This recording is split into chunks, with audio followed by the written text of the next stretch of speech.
স্বামী স্ত্রী মিলিত হওয়ার পর কয়টি কাজ হারাম? তিনটা কাজ হারাম, বাকি পৃথিবীর সব কাজ আপনি করতে পারবেন, কোনো বাধা নাই এগুলার ক্ষেত্রে। গ্রামগঞ্জে অনেকের কুসংস্কার এটা রয়েছে, মনে করে ঘর ঝাড়ু দেওয়া হারাম, চাও ভাত রান্না করা হারাম, এই গোসল ফরজ গোসলের আগ পর্যন্ত এরকম অনেক কুসংস্কার গ্রামগঞ্জে ছড়িয়ে রয়েছে। এগুলো একটাও ইসলামের দেওয়া সিস্টেম নয়। মনে রাখবেন, আল্লাহর হাবিব সাল্লাল্লাহু আলাইহি সাল্লাম অনেক সময় এমন করতেন, রসুলের সিরাত যদি আপনি পড়েন, রসুল ইসলাম কীভাবে তার রাত্রি যাপন করেছেন এটাও পাওয়া যায়। এগুলো লজ্জার কিছু নাই।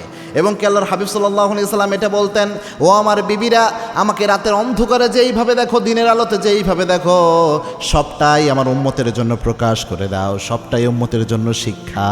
সুবহানাল্লাহ। তো আল্লাহর হাবিব সাল্লাল্লাহু আলাইহি সাল্লাম অনেক সময় প্রথম রাতে যদি তিনি এই জুনুবি অবস্থা আসতো, আল্লাহর হাবিব সাল্লাল্লাহু আলাইহি সাল্লাম অজু করে আসতেন, অজু করে এসে ওইভাবে রাতে ঘুমায়ে যেতেন। আবার ফজরের আগ মুহূর্তে তিনি তখন ফরজ গোসল করে ফজরের নামাজ আদায় করতেন। তো এই সময়টুকু একজন ইমানদারকে যদি আপনি নাপাকি অবস্থা বলেন, বা যে অবস্থা আমরা অনেক সময় বুঝাইতে চাই, ইমানদার কখনো নাপাক হয় না, এটাকে নাপাক বলা যায় না। আপনার এটাকে জুনুবি অবস্থা বলে শরীয়তে। মানে সাময়িক সময়ের জন্য আপনার তিনটা কাজে শুধুমাত্র বাধা রয়েছে, অপবিত্র অবস্থা যে এটাকে বলা যেতে পারে, সাময়িক সময়ের জন্য। এই আপনি ফরজ গোসল করলেই আবার আপনি পরিপূর্ণ পবিত্র হয়ে যান।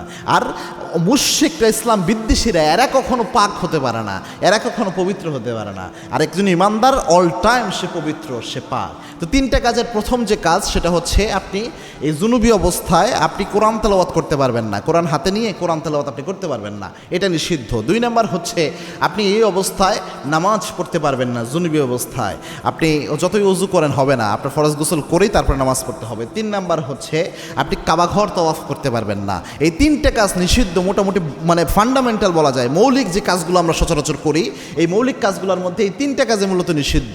তাছাড়া আমরা ছোট ছোট যেগুলোকে নিষিদ্ধ বলি, এগুলোকে নিষিদ্ধ বলা যায় না। এজন্য আল্লাহ রাব্বুল আলামিন আমাদেরকে এটা বোঝার তৌফিক দান করুন। আল্লাহুম্মা আমিন।